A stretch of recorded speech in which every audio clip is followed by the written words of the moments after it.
Hey guys, it's me, man, Action, bring us some more things like Ace Attorney, Trials and Tribulations. In the last part, we continue on with the testimony of Luke. Look at me. We were just about to get the guilty verdict when, of course, Godo had to pull one of his tricks out of his bag, and now we have Mia helping us. And now this is going to be the final testimony, the last chance. We got one more chance to do this, and yeah, let's listen to what he has to say, Mr. Light. Okay, let's read it. And the last blackmail letter, the victim likely just mistook the color of the jewel. Zvari. Therefore, all the evidence points to that poor boy. Okay. We're gonna have a listen. I'm gonna read through all the points of the testimony, and when we do the cross-examination, the witness' earlier remarks do not appear to have been hastily prepared. All of his points have been explained, and none of them seem to contradict anything. But of course. But how did you know about the emergency buzzer? The police investigation documents went directly through me, and I always look over all the documents. It's elementary, sir lawyer. Are you going to make even more trouble for us, sir lawyer? I will not allow any of your usual shenanigans, Mr. Wright. Yes, Your Honor. We cannot postpone Luke Amy's trial any longer. This is your last chance. Hang on a second, just one more sec. Huh? It seems that the party is about to begin. Well, Phoenix, there isn't any evidence that contradicts the testimony. So, it would seem... What do you mean, so it would seem? Listen, Phoenix, pointing out contradictions doesn't always mean you have to present evidence, does it? At any rate, this is our last chance. If you can't point out a case-breaking contradiction, you lose. That's all there is to it. Cup number 17, the last cup. Seems the time has come to put an end to this trial. I have to find a fatal contradiction, and I need to point it out without presenting evidence. Which means all I can do is find the contradictory mark and press it. Remember, you only get one chance. Okay. Ladies and gentlemen, when they say it's one chance, they mean it's one chance. You cannot press anything unless you know it is the right statement. So I have to be careful here. I can't press anything that I don't expect. Okay, indeed, it was okay. You're not Lolly Taylor. I had to leave to see about another vitally important job request. I had known about the day beforehand, so I had this photograph ready. My brilliant deduction was what informed me that the true culprit was Mr. Rondelite. And thanks to the keycard and wallet, it was abundantly clear that he was there. Okay, fine. I was also able to make a deduction from the buzzer, which only sounded once. The button did not have any fingerprints on it. Why? Because someone was on. Oh, wait, no one pressed it, right? The victim should have left prints if it sounded, which means the killer sounded it. Mr. Underlight was wearing his the master outfit, which is why he left no prints. And the blackmail letter, the victim likely just mistook the color of the jewel. Sorry, there is points out this poor boy. Okay. Okay.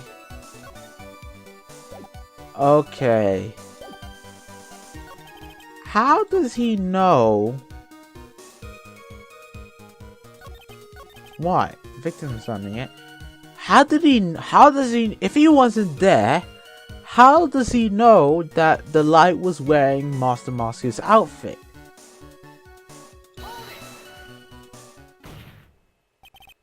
Mr. Amy, about this last remark. You still don't get it, do you, Try? This isn't the time to be pressing the witness on very little statement. I'm afraid you're the one who still doesn't get it, Mr. Godo. What? Mr. Amy, it seems you finally admitted it. That you were in the CEO's office on the night of the murder. How can you say that? Let's review your testimony, shall we, Mr. Amy? The button did not have any fingerprints on it. Why? Mr. Delight was wearing his Master Mask outfit, is that correct? Indeed, that's what I said. My deductions are absolutely foolproof. More like your deductions prove that you are a fool. I'm sorry? Whatever do you mean? For some reason, I'm starting to get really thirsty. Maybe we should drink some water instead of drinking coffee every 5 seconds. When exactly did we learn the fact that Ron the Light was addressed as Master Mask when he went to the scene of the crime? That was right here. Back when my 6th cup was looking at me with a cold stare. We learned that he was wearing it in the courtroom. We didn't know beforehand. He was in another courtroom down the hall doing his trial. How the hell did he know that Ron the Light was wearing his Master Mask outfit? The only way he could have known is if he was in the room to begin with. In the place where the murder took place. Do you understand now, Detective Amy? You fucked up, basically.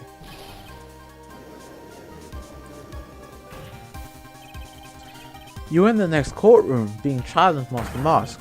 So then, enlighten us. Just how did you know about that piece of information? Well, come on, this detective must have known about it.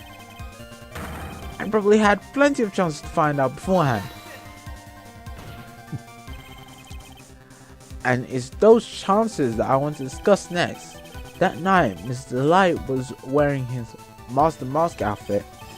There is one and only one way for the detective at me to have found that out. Only one? One way, you say? Please remember, if you will, Mr. Delight's testimony.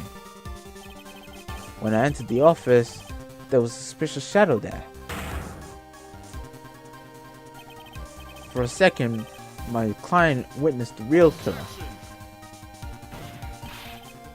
But Mr. Delight never saw him. There's no way he could tell whether or not the real killer would look at me. It's with that statement that I'll turn this case on its head. Just what are you implying? Mr. Delight saw the real killer, correct? Now, if you turn that statement around, it stands to follow that the real killer had also seen Ron the Light. Impossible.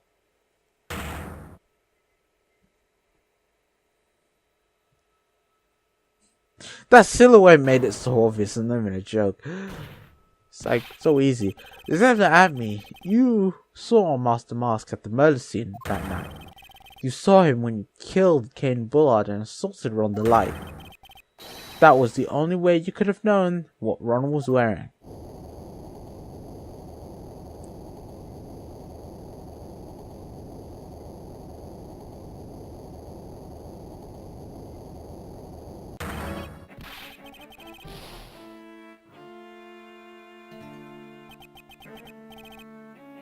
Take a good look, everyone. Unable to find a rival unworthy of my genius, I was forced to create one by myself. Here I am, the tragic clown. That's the same line you gave yesterday.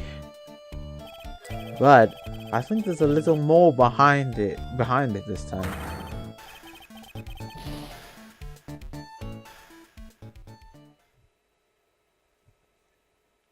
He's gone laughing mad. What an awfully complicated incident. Kane Bullard was blackmailing Luke at me, who was in turn blackmailing Ron the Light. And upon killing his blackmailer, Ron at me tried to frame Ron the Light. He then claimed to be guilty as Master Mask in order to escape his true crime. And in the end, he came up with this plan, to use the double jeopardy rule when making his alibi. At any rate, it would seem we finally found the truth. Excuse me, I came personally close to besmirching the record of an innocent young man, besmirching him with the title of murderer. Don't ignore me! Oh, I didn't realize you were there. Why wouldn't he be? About the verdict. I know you never committed any murder. That's right. I'm so glad you understand that, but I really am Master Mask. Huh? So, thanks to that trial yesterday, I'm innocent now, right? Huh? What was it you said? Double jeopardy? Now that you mention it, I've been careless. Careless? What do you think, Maya? Mia? Is it Mia? Yes, Mia. As the defendant says, the rule of double jeopardy is absolute. A defendant cannot be tried twice for a crime in which he was once found innocent. Then, Master Mask is really innocent? For now, it would seem so. Wow! What a way to get out of it! What a way! Instead of going to jail for stealing, he's not going to jail at all. Wow. Everyone wins! No one has to go to jail, the right person went to jail, and is now on death row, and it's all good. It's all good. That isn't so good after all. He's still Master Mask. Yes, just stop being Master Mask. You fix the issue if you just stop being Master Mask. Simple as. You did it, Nick. Thanks, Mia. It's been a long time, hasn't it? I always wonder how this channeling technique works, because she seems she just takes on the form of Mia. Maya takes on the form of Mia, boobs and all. So that she just completely transforms. So how does that work? But on the other hand, Maya, she seems kind of lost these days. You mean about becoming the master of Korean channeling school? Becoming the master means saying goodbye to our mother. You mean Misty Faye? Watch over her, will you, Phoenix? Of course. Well then, see you around. Bye, Mia. Ah, Mr. Wright. I don't know what to say. Congratulations, Mr. Delight. Thank you so much. No, wait. Nothing really matters anymore now that all of this happened. Come on now, just be happy already. Maya, you've been cleared of murder charges and got off as Master Master to boot. But in exchange, I lost everything. Huh? What do you mean? Stealing security information from KB Security, becoming Master Mask. I did it all for a reason for her. You mean your wife, Desiree? She hates criminals more than anything. Come to think of it, she once held hostage by some robbers, you see. She always said how she hated sneaky criminals. I knew that, but once I got fired from KB Security and lost all the money I had, she wouldn't have any reason to stay with me. I thought she would leave me for sure, so that's why you became Master Mask. Yes, but it's all over now. A broken ball can never be put back together. That's not true, right, Mr. Nick? Right. Really? Can we go back to the way things were? You'll be fine, and Nick will prove it. I can? Oh, I can prove it. Oh. Look at this. Look at the what is it? Is the urn? It's the urn. The sacred urn. Desi was the one who found us. Desiree, your wife, she always believed in you, Ron. That's why you'll be fine. You don't have to worry about anything. There you are. Ah, there you are. Mr. Light. You did it, Ronnie. You're innocent. I'm so happy. Thank you. I appreciate that, but I suppose you don't want anything more to do with me, do you? Ronnie, why didn't you talk to me about what was going on? I had no idea you'd quit KB security. I never imagined that you were really Master Moss either. Mr. Light, what are you going to do now that you know? You're not going to really leave him, are you? Come on, it's obvious, isn't it? How could I even leave a wonderful man like him get away? After all, my bike's really fast. So fast that there's no way he could ever get away. Didn't you say that you hate criminals? Oh, I only hate people who act all cowardly and sneaky. Like that detective. I see. Mr. Ronnie went and declared his crimes before he committed them, like a man. I just love a man who's so chivalrous. Chivalrous? He stole for a living! Every day I spend with you is filled with thrills and excitement. Desiree, you really love Ron, don't you? Nicky boy? Yes? I'm really glad I asked you to defend my Ronnie. Thank you so much. I'll never forget what you've done for us. Oh, well, take care of yourself. You too, Nicky boy. Oh, I can feel my face going red. Mr. Nick! Mr. Mike, congratulations! Talk about bad timing. Mr. Nick, how could you? With another man's wife in front of Mr. Mike? No, you got it all wrong. Never forget.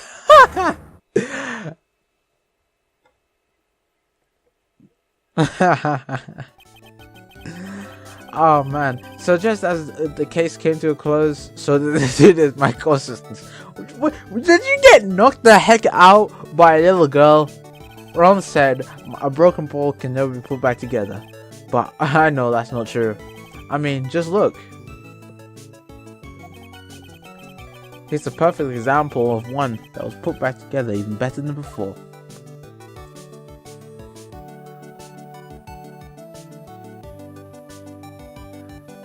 Ah, yeah. We did it. I can't believe we did it. Okay, so this is pretty interesting. I mean, we got a brand new episode now, but we might as well save. I'm sorry. Okay, so it was interesting. So apparently, Ron the Light got fired as security chief. Then, because Desiree was spending so much money, Ron decided to sell secrets of the company to rival companies for large money, until Kane Board found out and fired him.